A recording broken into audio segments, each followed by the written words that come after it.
Disclaimer, this video is not to project my fears on anybody, but rather to enlighten you all about some preconceived fears that people experience living in the United States and my personal experience as well after living here for 3 years.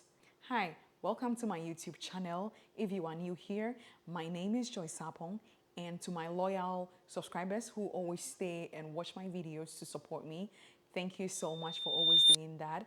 But let's stay tuned and enjoy today's video because it is just power-packed. So the first fear that we are going to talk about that is common and everybody knows about it is gun violence. Now, the biggest thing is that it is very, very easy to acquire a gun in America. I remember last 2 years when Nanelle Griselda came to America and we went to a shooting range. We went through with the guys who worked at the area, and then we talked about how easy it was to acquire a gun, to the extent that if that moment there and then we were ready to buy a gun, we could have bought a gun. And that really scared me. And somebody might say that, okay, so you are not part of a gang. You are not experiencing any domestic violence. You don't have any issues with other people where you would end up or somebody attacking you with a gun. But there are three things that always make me worry about these gun violence and these people having the gun and gun ownership in total when it comes to living in America. The first thing is mistaken identity. Let's assume somebody has paid another person to go attack somebody. Now, the description, the attire, the place, what if you happen to be at the wrong place at the wrong time? And then your looks match that person. My dear, it means that you are going to be attacked. But you will probably not be part of a gang, or you are not targeted by anybody, but you will just happen to be at the wrong place at the wrong time. So that is one big thing that keeps me wondering about this gun violence. So now the second thing that keeps me wondering and makes me fear about this gun violence is the mass shooting, especially mass shooting that happens in schools.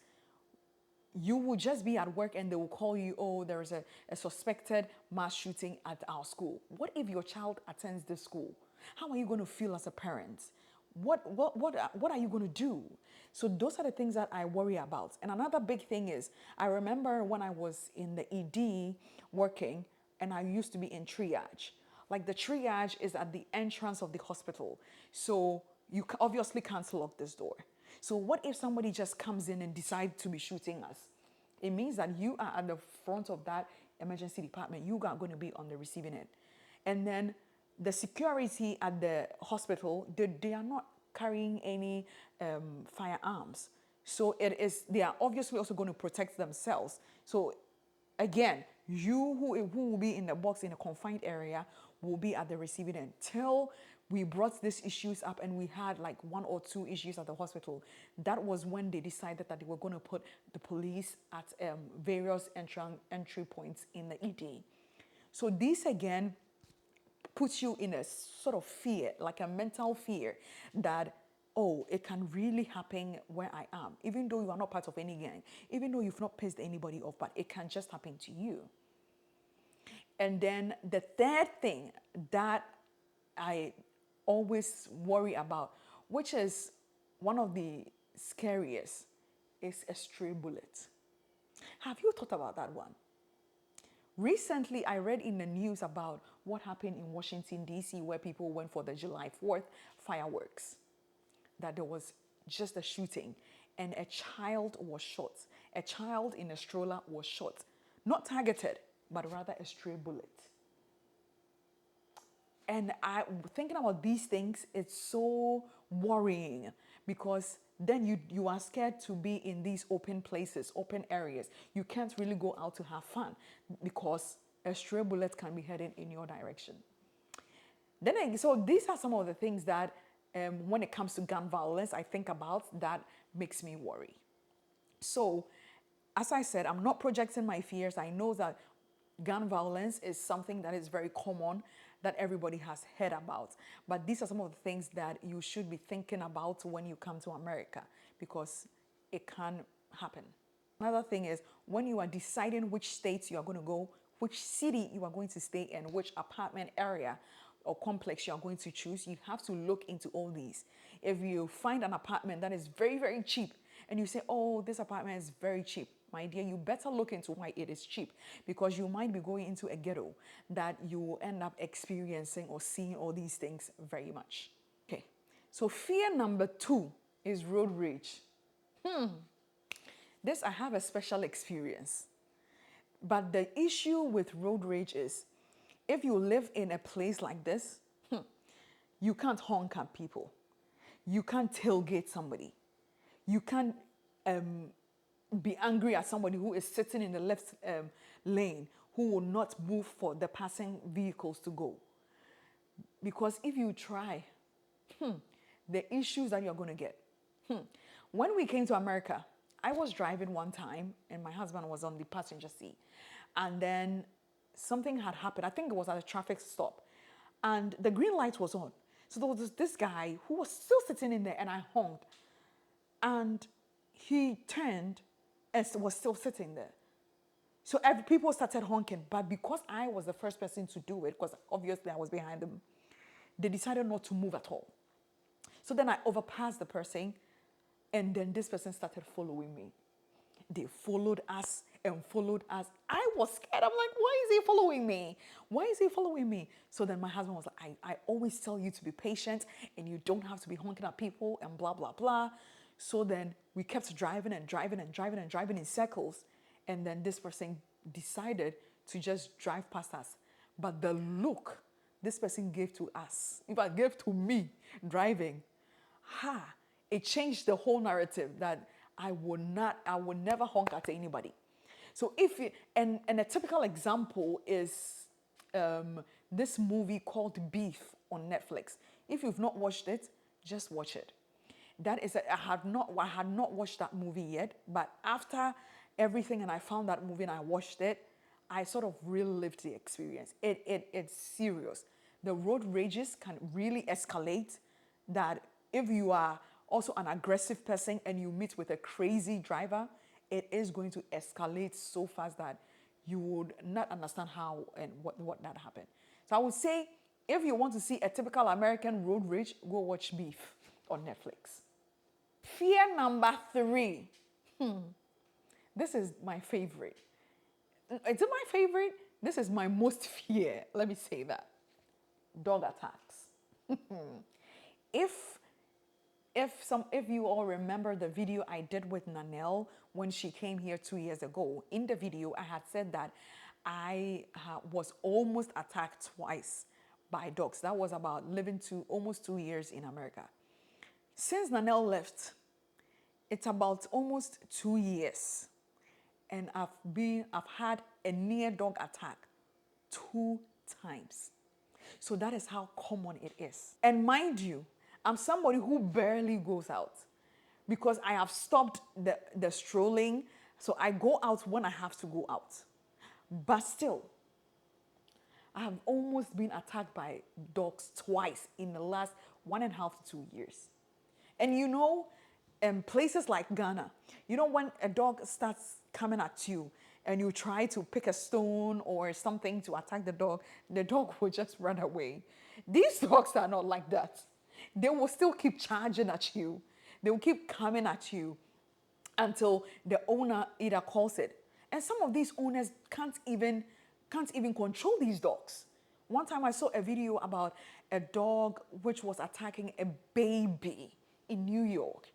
The best thing is that there is a law that any dog that attacks a child, that dog has to be put down. Guess what? I was happy about this law because then if you have to take your child on a stroll, if you have to take your child on a walk and that happens, you know for sure that there's no two ways that dog is going to be put down. A colleague of mine from work, I was talking about this dog attacks, that my fears about it at work. And then a colleague of mine said, oh, they've changed that law.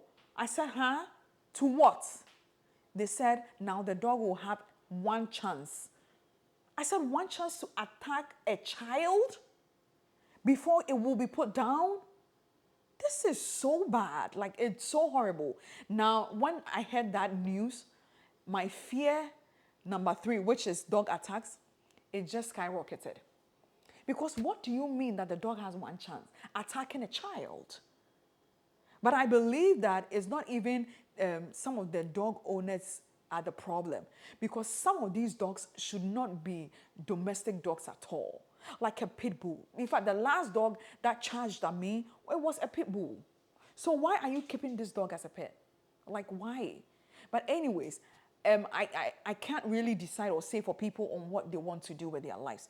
But then again, I feel like there have to be stricter laws to protect people. Also, another big thing is having to live in an apartment complex. If you live in a ground floor or first floor and you have somebody who has dogs above you, that's also another nightmare. Especially dogs that can't stay in hot weathers, that they have to stay in cold weathers, like huskies. I used to live in an apartment where the person above me had 3 huskies. In the summer, you cannot sleep, you cannot rest. All you hear these dogs do is bark because they are uncomfortable. No matter how high this, they put the AC, how low they put the AC, the dogs are still not feeling comfortable.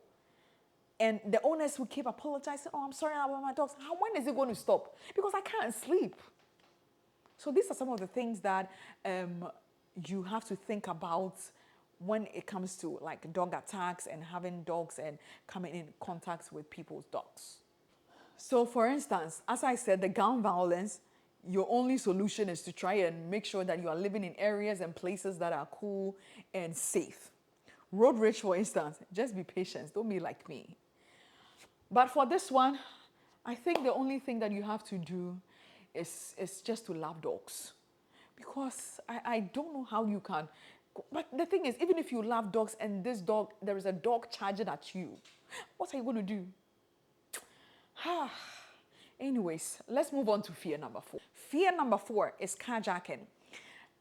Now, probably you've seen in movies that people, especially when you are at the gas station getting gas, that is when, and sometimes when they see that you are a woman and you are alone and you are going to a shop, that is where they steal cars a lot.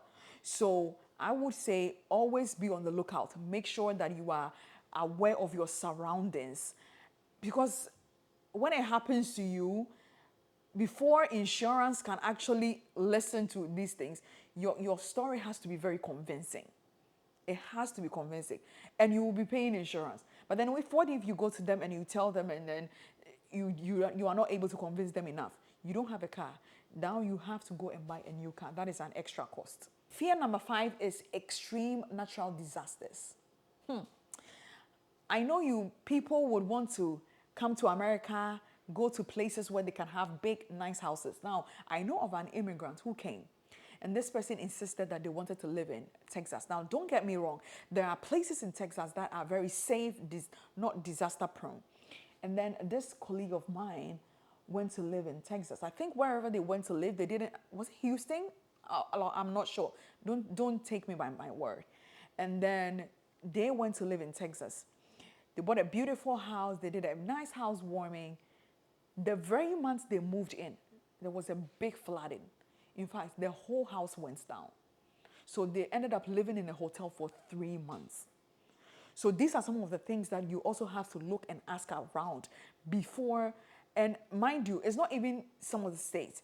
It can happen to anyone, anywhere.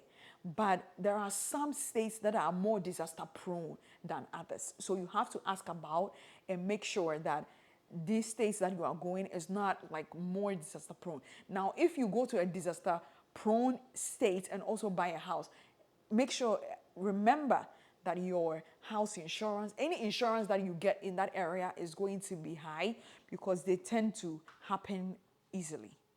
And fear number 6 is scammers. Yes, you've probably been on the side where you've been scammed by other people. But trust me, when you are an immigrant, you don't know the system very well. And sometimes somebody calls you and they say they are calling from the IRS. Some people know that once they capture or they figure out you are an immigrant, they can sell something to you that you have no idea. Some of the common scamming things, aside the calls, the ones that you can get in the mail: speed light, insurance fraud, car notes. I remember when we bought our car, hey, you will be there, and then they will send you a letter from, they will send you a letter and they'll say that you are owing this. And I kept asking. In fact, when I see those things, I just can't handle them. I just push them to my husband because I don't have the patience for those things. They piss me off. So my husband later figured out that they were all scams. So because sometimes you don't know the system, you don't know which letter is right from wrong, you end up paying all these things. And another thing is also hospital bills. If you visit the ER one time, they will send you X-ray bill. They will send you a needle bill. They will send you medication bill. Why are you sending all these bills separately? Sometimes it's not them because insurance probably has paid that. And you've paid your copay, that's it. It's not them. It's just these fraud. So you have to also be on the lookout. And money is hard to come by. So why are people scamming us? So please be on the lookout for that one too. Hey, and one of the biggest scam is job search. In fact, when you are, and I don't blame you, because when you are desperate and you're looking for a job, and you go on LinkedIn, Indeed, Glassdoor, ZipRecruiter, or whatever, you put your details on, you start searching, they know that you are looking for a job. Then they start reaching out to you. Somebody can call you and sell things out to you, very nice. And they can even on phone start asking you about your social security and all that. Sometimes because you are desperate looking for a job and somebody is selling something to you, you think it's so nice and it's so legit. So you might end up giving your social security to them. Hey, once you do that, that will be your end. That would be it. So that is one of the biggest fraud that you also have to look out for. And the last fear that we're going to talk about is police encounter. I guess you all remember what happened to that guy. Black Lives Matter. I know everybody has like a clear intention, but the way a police stop can escalate, you have no idea. If you are coming from a place that police don't harass people, or like they are not eye-hawking people, and you come here, as soon as you see the police, you'll be like, are they going to stop me? Why are they following me? Why are they tailgating me? These are some of the things, because they can stop you for any little thing, any silly thing. There is this recent thing that happened that the police stopped a lady, and then she was like, why are you stopping me? And she said, then the policeman said, I stopped you because I saw you with your phone in your right hand. And she was like, you saw the phone in my right hand. He was so sure. And the lady said, this hand. The lady was an amputee. Her right hand was amputated. So what did this policeman meant by, I saw you with a phone in your right hand? He gave the lady a citation, and the lady said that she was going to take this to court. It became a big thing on Instagram. In fact, this is what I'm saying is just this year, 2026, that this happened. How it escalated for no reason. He even said, are you going to take it back? Because obviously I don't have any right hand. This guy said, I know what I saw. What did you see? So these are some of the fears that when I think about a police stopping me, because it can be anything. It can be your word. It will be your word against theirs. And it's going to be like a big issue. So these are some of the fears that you have to look out for when you are coming to America as an immigrant. These are some of the fears that I have preconceived and some I have experienced.